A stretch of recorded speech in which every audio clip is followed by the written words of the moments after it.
All right, we are back with Barren Victory, and mainly what we're going to cover in this video is the Union phase of the 1400 turn. But before I do that, I've got a thing to clean up from the previous video. Hopefully you'll remember that during the fire combat phase of the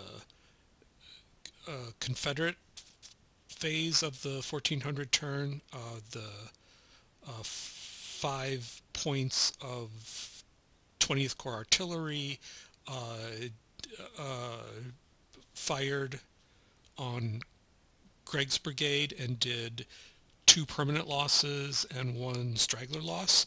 But something we forgot to do in that when we were resolving that combat is to do the morale portion of the combat resolution. And you might remember that as in order to resolve combat, we roll this set of dice up here. I'm just gonna roll it, and the morale portion of the combat resolution is determined by this dice. This is like a 2-digit number, where this is the 10 and this is the 1. In the previous video, you'll see that I rolled, during the actual combat, I rolled a 55. So what we need to do before we do anything else is resolve that 55 morale result for the fire combat. So I'll close this and let's go to the morale table. I think this may be the first time we've seen this chart in my videos. And unlike the other tables like this in the Civil War Brigade series, this is not like a x-axis, y-axis kind of table where you know, find your position on the axis and the y-axis and then locate the result. Instead, what you do is you on this axis you find the morale state of the unit that's under fire. It can be A, B, C, D, or E. You apply modifiers, and by applying modifiers, you either move up rows or down rows on the table, and then you, once you're settled on a row, say the C roll, you find your result. We had a 5-5, and then that falls in this range here, and then you read up to the result. So in that case, it would have been shaken and back 1. Now, as it turns out, Gregg's morale, his permanent morale state is a B, not a C. So we need to read on the B table, and I won't go through these modifiers here. None of them apply to this combat, so we're on the B row. And a 55 puts us in this column, which is just shaken. So to resolve the morale element of the fire combat, we just have to put a shaken marker on here. And that brings the combat to an end. Now another issue I want to discuss before I move on to the Union half of the turn is to discuss the question, would I, as the Confederate player, have been allowed to move Gregg's brigade during my portion of the movement and close combat phase? And the answer to that question is yes. First Corps right now, according to the scenario rules, First Corps is without orders right now. So essentially they do need to stay stationary. They're certainly not allowed to advance on the enemy without having orders to do so. However, the player for each side is able to move units in common sense ways based on, I guess, that player's conception of what an actual Civil War commander would have done. And I think we can all agree it was pretty negligent. It was negligent of me functioning either as Hood, the commander of First Corps, or Johnson, the commander of that division to leave Gregg's brigade within firing range with the line of sight to that artillery, especially when I'm not able to fire back. So it's obviously it's just I have no business being in this hex. So the way at least I interpret the rules of the Civil War Brigades series is that I would, as the Confederate player, say wearing Johnson's hat, have the latitude to have moved Gregg's brigade back, say here, even though strictly speaking, I'm operating without orders, because that's, it's just common sense to not subject your troops to artillery fire unnecessarily. So now what the Civil War Brigade Series rules are adamant about is that you cannot move a headquarters of a command or the divisional leader of a command or even the army headquarters of a command without orders to move. That is, you cannot move those like nexuses or hubs, as it were, of a given command, either an army, a corps, or even a division. They're not supposed to, I may not be right about the divisional leader, but I know the rules say that about the corps headquarters and the army headquarters. They are not allowed to move without orders. And furthermore, at least ideally in the Civil War Brigade system, when you give an order for a division or a command to move, you should be specifying, to what hex that the headquarter in question is headed for. Now, of course, you're free to play the game any way you want to, and quite frankly, sometimes when I'm playing solo, I don't. I'm not that specific in my rules. I mean, just in terms of actually stating in the order what exact hex the headquarters in question is going to land on.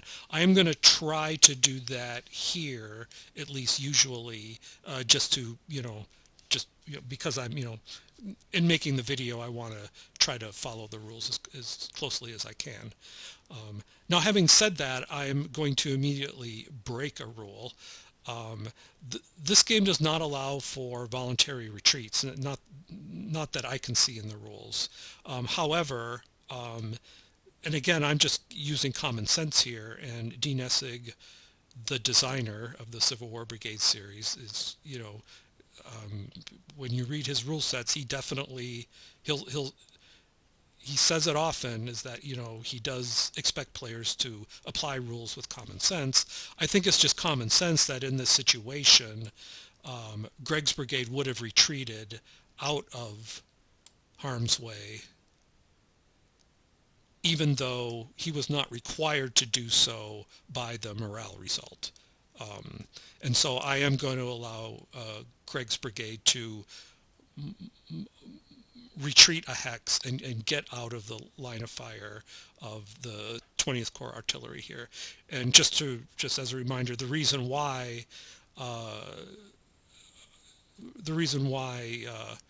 Gregg's brigade can no longer be fired on is that there's more than 50% of this hex is taken up by wood, so this is a wood hex, and an intervening wood hex blocks line of sight between the firing hex and the target hex. So the 20th Corps artillery no longer has line of sight to Gregg's division. So that's where I'm going to leave Gregg's division. And then here, let me open up the sequence of play here. Looks like I closed it.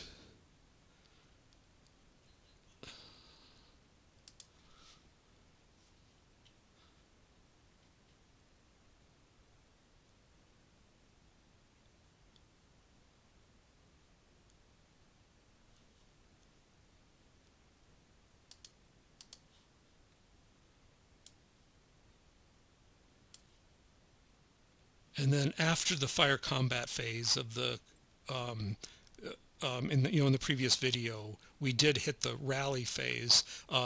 Before there wasn't anything to rally, but well, actually we did, and I won't go into the details about rallying here, but it will allow us to delete this shaken marker. So that's the, as it were, the end result of the fire combat between the 20th Corps Artillery and Gregg's division. All right, so now let's turn our attention to the Union phase of the 1400 turn. The first step in the sequence of play is to issue new orders. And now I may have said this already in a previous video, but with just a few exceptions, all the units, at least all the units that we're focusing on in this series of videos, are starting the game with orders to defend in place. The only exceptions are Van Cleve's division has a divisional goal to defend the Lafayette Road between the Brotherton and the Brock houses, which basically amounts to defending in place, right? Wilder's brigade here, remember, is a brigade, a very large brigade of AAB level. It's either very strong cavalry or mounted infantry, and two steps of artillery to boot. They're under an independent command. That is, they do not have to partake in the normal order process that all the other units in the game have to follow. From game perspective, essentially, the Union player can do whatever he or she wants to with Wilder's brigade. They're free to roam the battlefield and engage in combat as the Union player wants them to do. So they're a very very powerful tool in the arsenal of the Union player. And then the only other exception is, and I think I've mentioned this already, Negley's division down here has just entered the battlefield, and they're under orders to march in column to the Army of the Cumberland headquarters and there receive new orders. So during the movement and combat phase of the Union half of the turn, we'll see those units march towards the Army of the Cumberland headquarters. Now, if we think of the Union goal as essentially to defend the center of the Union position here, which is the Lafayette Road, and remember also the Lafayette Road here is the main road back to Chattanooga. The Union will want to get as many units along here as possible because obviously that's where the Confederate thrust is headed. So what the Union, what Rosecrans will want to do, or what the player playing the Union side will want to do, is issue orders to the 21st Corps and the 20th Corps to get them moving up this road so that they can get involved in the combat. So that's what we're going to do here. So let's think about the process of issuing new orders to the 20th Corps and the 21st Corps.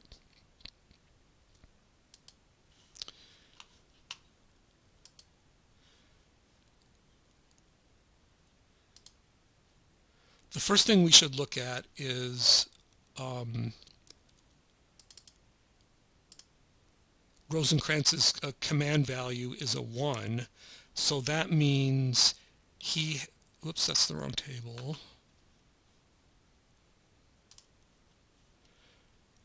Rosecrans's command value is a 1, so Rosecrans can issue 12 command points worth of orders per turn. Remember that Bragg only can issue 8 command points of orders, so Rosecrans has a bit of an advantage here. Whoops, I didn't want to do that. Let's look at order costs for a second. These are the cost in command points of writing orders. Remember that complex orders are essentially any order that, as it were, allows the the command receiving the order to engage the enemy would be a complex order. A simple order is the kind of order that just, I mean, I think I said in a previous video that a paradigm of a simple order is the order that Negley's division is under here to march to the Army of the Cumberland headquarters. There's absolutely no chance that, or very little chance that that that that Negley will encounter any Union troops on that path, and so the order to take that trip can be issued as a simple order. However, we're going to want to issue complex orders to the 21st Corps and the 21st and the 20th Corps, because we want them to, as part of the order we give them, we want them to be able to, we want them to be authorized to engage the enemy. Now, we could issue them a simple order to say, maybe to like march up to this crossroads here. But if we just did that, then they'd be expected to stop, and we'd have to issue a new order for them to get moving again. So obviously, the most efficient way to do this is to issue one order that takes them from their current position all the way up to a location up here where they can, participate in the defense of the Lafayette Road. And so we're going to want to issue complex orders. And our other decision is to either issue an oral order or a written order. Now, the choice here in a written order costs more command points than an oral order. Now, the difference in game terms between a written order and an oral order is that sometimes, not always, writing a written order will mean the order has a better chance of being accepted quickly. Let's look at the acceptance table to see that.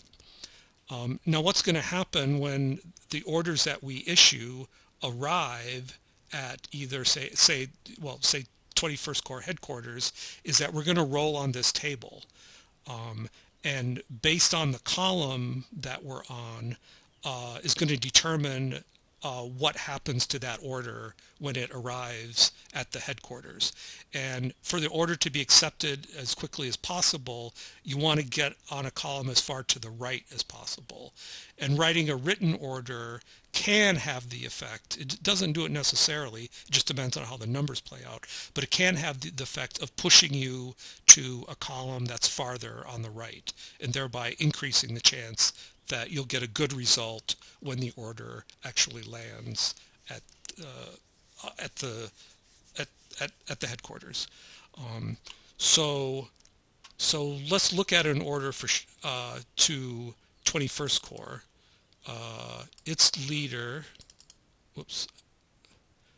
is Crittenden, and he has a command rating of 1 as well as Rosecrans. So when we calculate the acceptance value, we're going to take Rosecrans's rating as the sender. That's a 1. Add 1 to it because that's the leader rating of the receiver.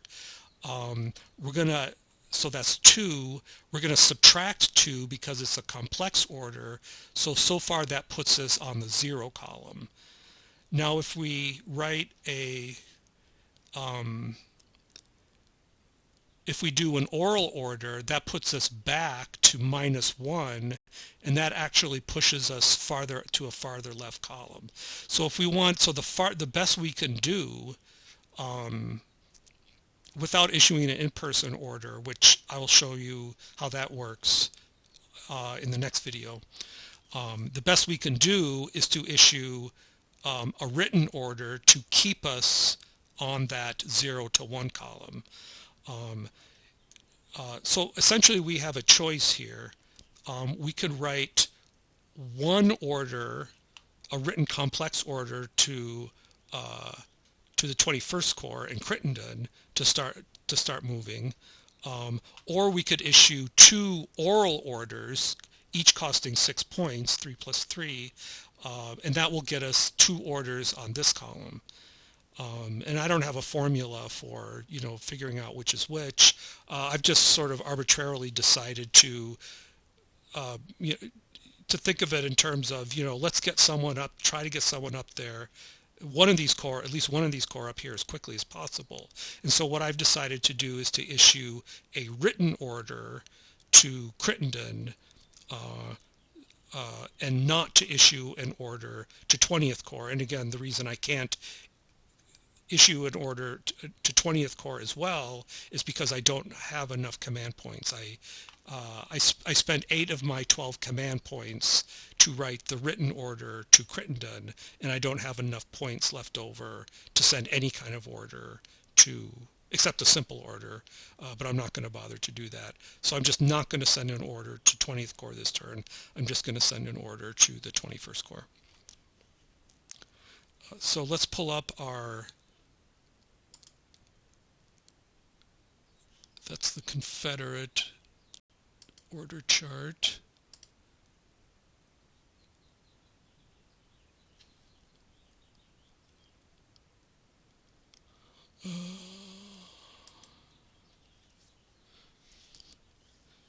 And I've got 2 orders written out here. We're only going to issue the first one. The order is to move along the Lafayette Road, move north along the Lafayette Road, secure Davis's right flank, and drive the rebel army from the Lafayette Road.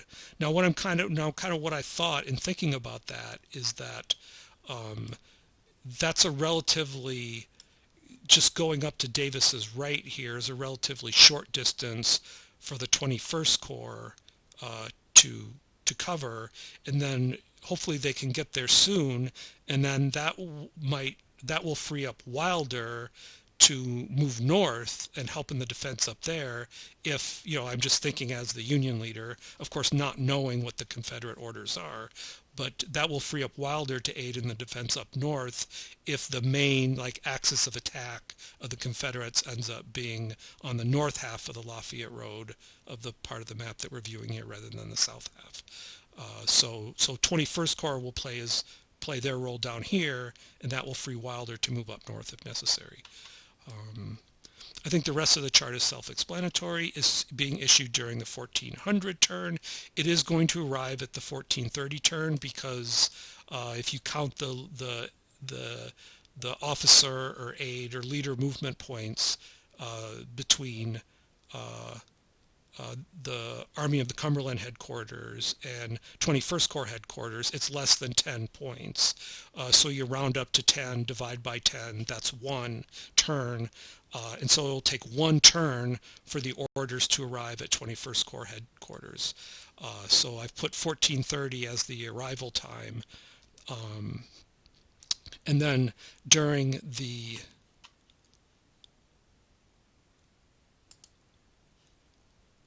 new order acceptance phase of the Union part of the 1430 turn, that's when we'll roll on the acceptance table and figure out what happens with that order that arrived during that turn at the 21st Corps headquarters. All right, so this order has not, this last one to the 3rd Division of the 20th Corps,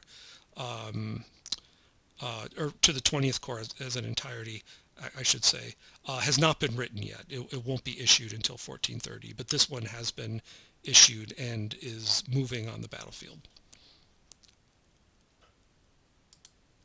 All right, so we've issued new orders. There's no core text stoppage checks to make. Initiative. There is one opportunity for the Union player to, the Union player would be free to roll for initiative anywhere they want to.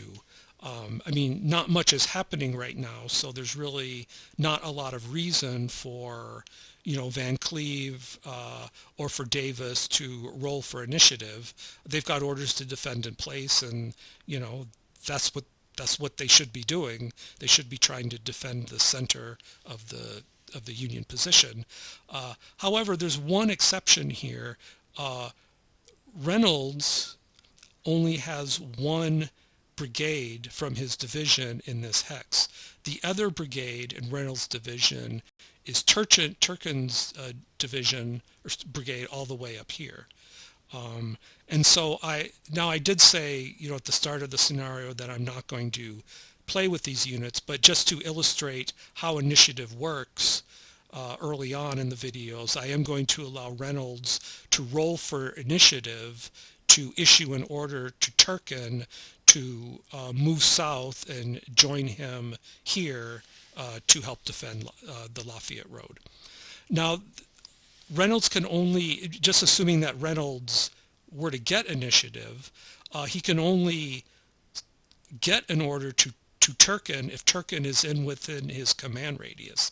And it just turns out that Turkin is right at the upper limit of Reynolds' command radius. Remember that the command radius between divisional leader and brigade is 4 leader or aide movement points, but aides and leaders and officers can move. It takes half a point to move 1 hex. So 1, 2, 3, 4, 5, 6, 7, 8. So the order. So if Reynolds were to get initiative, the order Turkin would be able to act on that order, and if Reynolds succeeds in getting initiative, then Turkin would be able to instantaneously act on that order in the movement and close combat phase. So Reynolds' command rating is a 3. So if we go to the initiative table, we'll see that the success roll on a 2d6 for initiative is 10 or higher.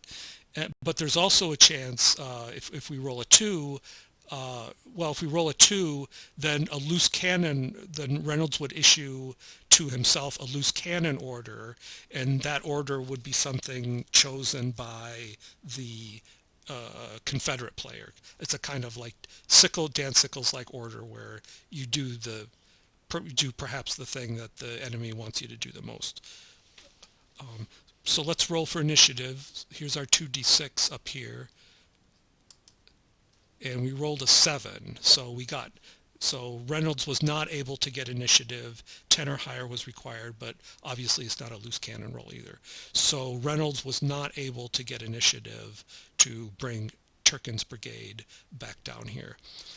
Now what's going to happen, and maybe I didn't talk about this before, I don't think I did talk about this before when I talked about command radius, is that command radius is interrupted by enemy units and enemy zones of control. I haven't really talked very much yet about zones of control and facing of brigades. We'll get to that. That will be really important when we get to more fire and close combat. But suffice to say that if this brigade were even up here, as long as the way facing works is you face towards a hex side, and the 3 hexes contiguous, with that half of the hex, I'm not explaining this very well, that is the unit's zone of control. So any fire coming from this direction on this unit would be frontage fire. Anything coming from the rear would be flanking fire and would be more effective against the unit. So if this brigade moves 1 more hex, it will throw its zone of control into this road, and then Reynolds will no longer I should say Turkin's brigade will no longer be within the command radius of Reynolds, and Reynolds would not be able to issue an initiative order for Turkin's brigade to move south. So this is probably a Reynolds' last chance to try to get Turkin's brigade down here to contribute to the defense.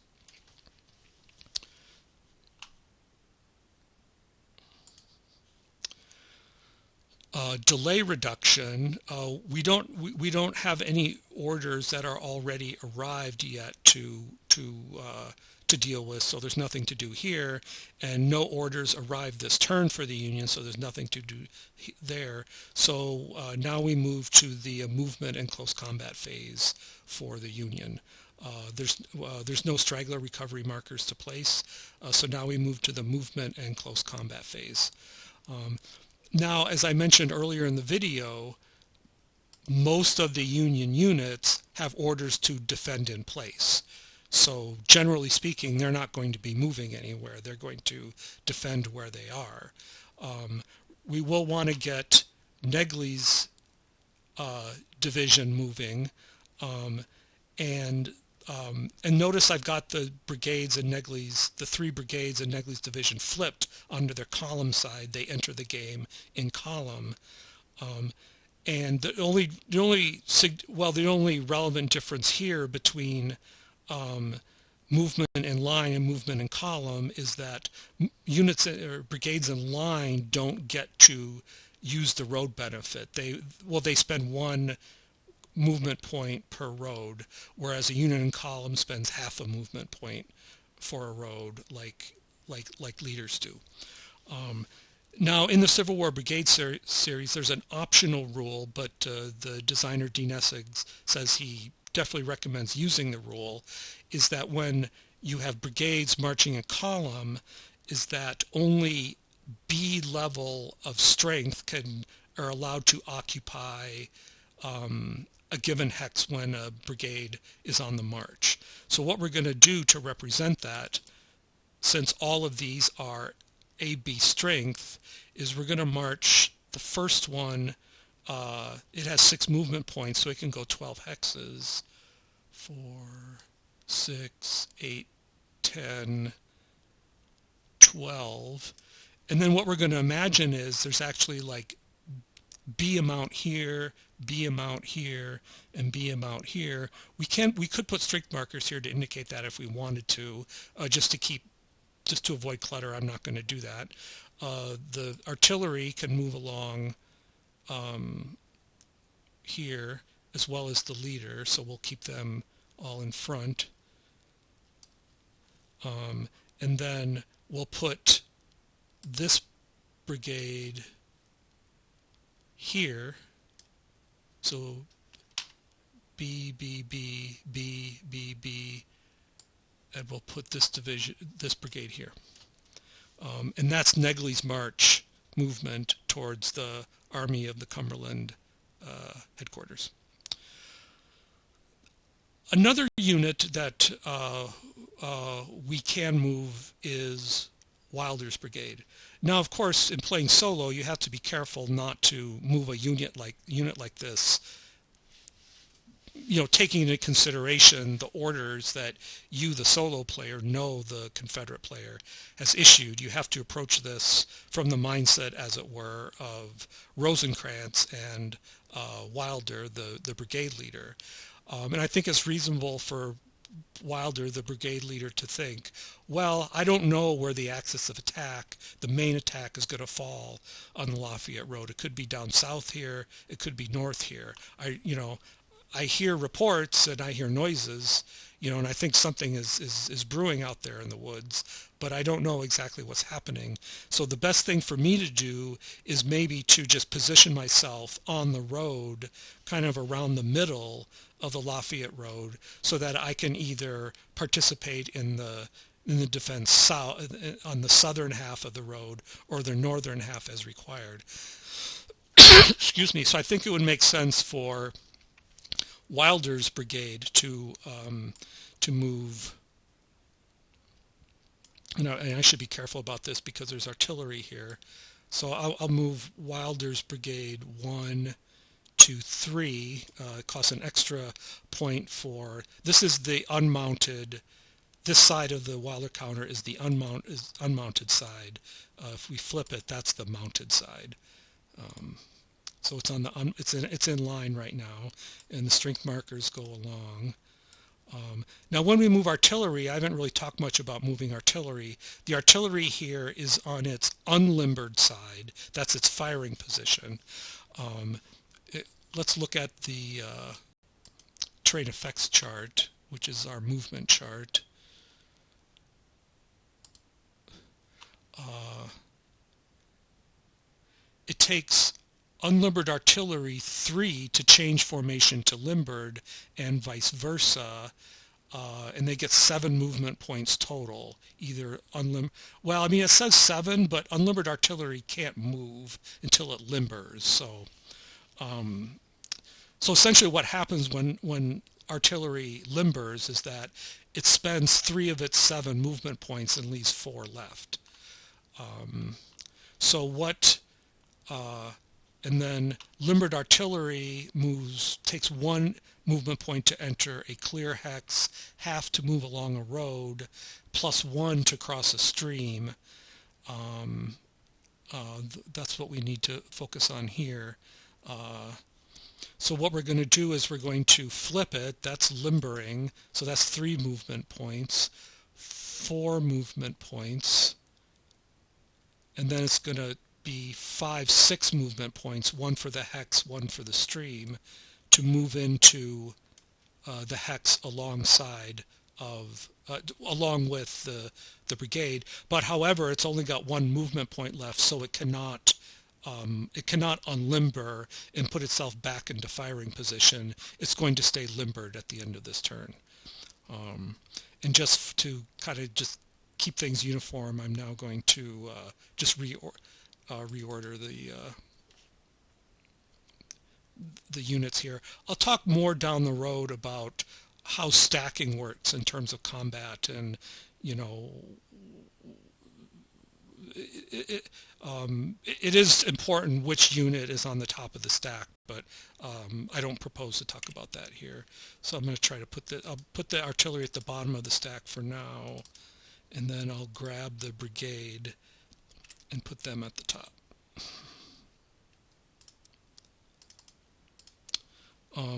And maybe you may have picked up on this already, but my normal practice is to have, you know, the brigades visible whenever possible, but to give priority to having leaders and divisional leaders on top of brigades and headquarters on top of the stack if there is a headquarters there. And I think that's the best way to do it, because you need to be able to count command radius at all times during movement in order to make sure that you're following it. And in order to do that, it's really helpful to have all the headquarters units on top of stacks and the divisional leaders on top of stacks. So that's why I do it that way. So Wilder's brigade has now moved into this hex here, so they're done with movement. And there's nothing else to move. So going back to our sequence of play, done with movement, ammo resupply. There's no ammo resupply. So now we move to fire combat. And there is no eligible fire that either side can perform on the other one. This artillery doesn't have anyone in line of sight that it can fire at. This hex here is more than 50% woods, so it counts as a wood hex, and so this hex blocks line of sight between this potential firing hex and this target. And this hex, as we mentioned before, blocks line of sight between this target and this firing unit. This artillery is limbered, so it can't fire. There's artillery in these 2 hexes, but the woods hex sides in between the Union artillery and the Confederate units here is blocked. So there's no fire combat we can engage in. There's no straggler recovery to do. There's no units that need to rally. So we are done with the Union half of the 1400 turn. So as a final step, and I think I already did this actually, but we'll check it, is we should move our turn marker. Yes, I've already moved it to the 1430 turn, so there it sits. So that will be the end of this video, and in our next video we will do the Confederate half of the 1430 turn, and just to give you a little bit of a preamble, what we'll see is we'll see the order that we'll see what happens when the order that we issued to First Corps during the 1400 turn arrives, and we're also going to I'm going to have Bragg issue an in-person order to Preston's division to get him moving. We'll see how that works, and then we'll see Stewart's division, which is already under orders to attack this area. It will make progress towards its goal, and I'll talk a little bit more about the strategy that Stewart's division will follow and Van Cleve's division will follow in taking offensive and defensive action. So thank you for watching, and I'll see you on the next video.